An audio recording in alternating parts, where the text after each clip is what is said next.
Assalamualaikum warahmatullahi wabarakatuh. Salam guru penggerak. Perkenalkan, saya Nurul Rofiatul Latifah, CGP Angkatan 11 Gorontalo Utara.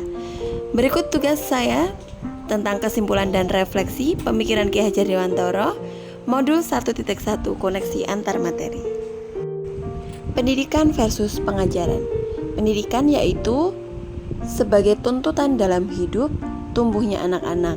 Dan maksud dari pendidikan tersebut yaitu menuntun segala kodrat yang ada pada anak-anak agar mereka dapat mencapai keselamatan dan kebahagiaan yang setinggi-tingginya, baik sebagai manusia maupun sebagai anggota masyarakat.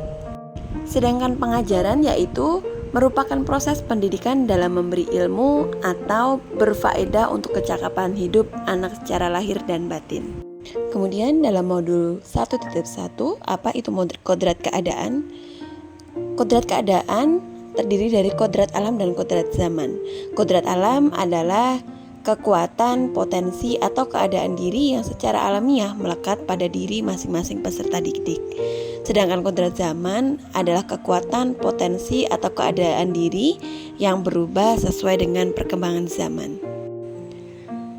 Kemudian, apa yang saya percaya terkait murid dan pembelajaran di kelas sebelum saya mempelajari modul 1.1 ini? Yang saya percaya tentang murid dan pembelajaran sebelum mempelajari modul 1.1 yaitu yang pertama adalah teacher center. Guru berperan penuh dalam pembelajaran di dalam kelas dan murid hanya sebagai penerima pembelajaran. Yang kedua yaitu teknologi tidak banyak berperan. Peran serta teknologi tidak banyak membantu dalam pembelajaran di dalam kelas. Yang ketiga yaitu nilai itu penting. Di sini adalah nilai itu lebih penting daripada kemerdekaan belajar siswa. Kemudian, apa yang berubah dari pemikiran atau perilaku saya setelah mempelajari modul ini? Dari sisi pemikiran yang berubah, yaitu pertama student center, di mana pembelajaran harus berpusat pada murid agar murid dapat meningkatkan jiwa imajinatif, kreatif, dan inovatif. Maka itu akan mengoptimalkan bakat dan minatnya. Yang kedua yaitu pentingnya menyesuaikan kodrat keadaan. Pentingnya menyesuaikan kodrat keadaan murid, di mana kodrat alam dan kodrat zaman sekiranya selalu kita perhatikan. Karena zaman murid kita berbeda dari zaman kita dan jangan sampai kita sebagai pendidik ketinggalan zaman. Yang ketiga yaitu pentingnya memberikan kemerdekaan belajar. Kemerdekaan siswa dalam belajar itu sangat penting karena akan mempengaruhi skill dan kreativitas anak dalam terus mengembangkan, menumbuhkan bakat dan minatnya. Jika anak belajar dengan paksaan, maka mereka merasa belajar itu hanya sebatas tuntutan.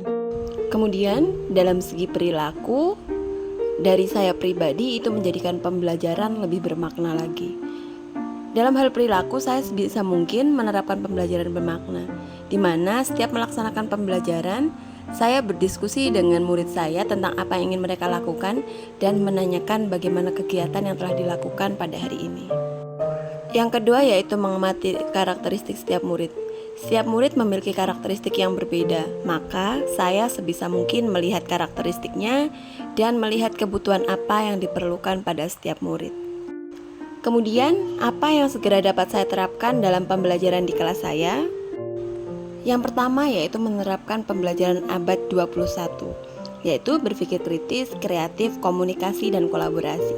Saya menerapkan pembelajaran abad 21 ini di mana lebih banyak pembelajaran menggunakan IT dan merancang pembelajaran untuk siswa dapat menyampaikan pemikirannya dan mengasah kreativitasnya. Di mana jika pendidik tidak segera beradaptasi, maka pendidik akan ketinggalan. Yang kedua yaitu merancang pembelajaran interaktif dan menyenangkan. Dalam merancang pembelajaran, saya lebih mengutamakan murid, menyiapkan pembelajaran yang tidak hanya satu agar murid dapat memilih pembelajaran atau kegiatan yang diinginnya. Jadi saya di sini lebih menggunakan student center. Yang ketiga yaitu mengutamakan budi pekerti sebagai dasar pendidikan. Pentingnya pendidikan budi pekerti saat ini dikarenakan pengaruh teknologi juga yang mengakibatkan tergerusnya pendidikan budi pekerti. Maka saya membuat pertanyaan dan motivasi harian agar peserta didik selalu mengutamakan budi pekerti dan adabnya dimanapun berada. Burung cendrawasih, burung jalak. Terima kasih dan salam guru penggerak.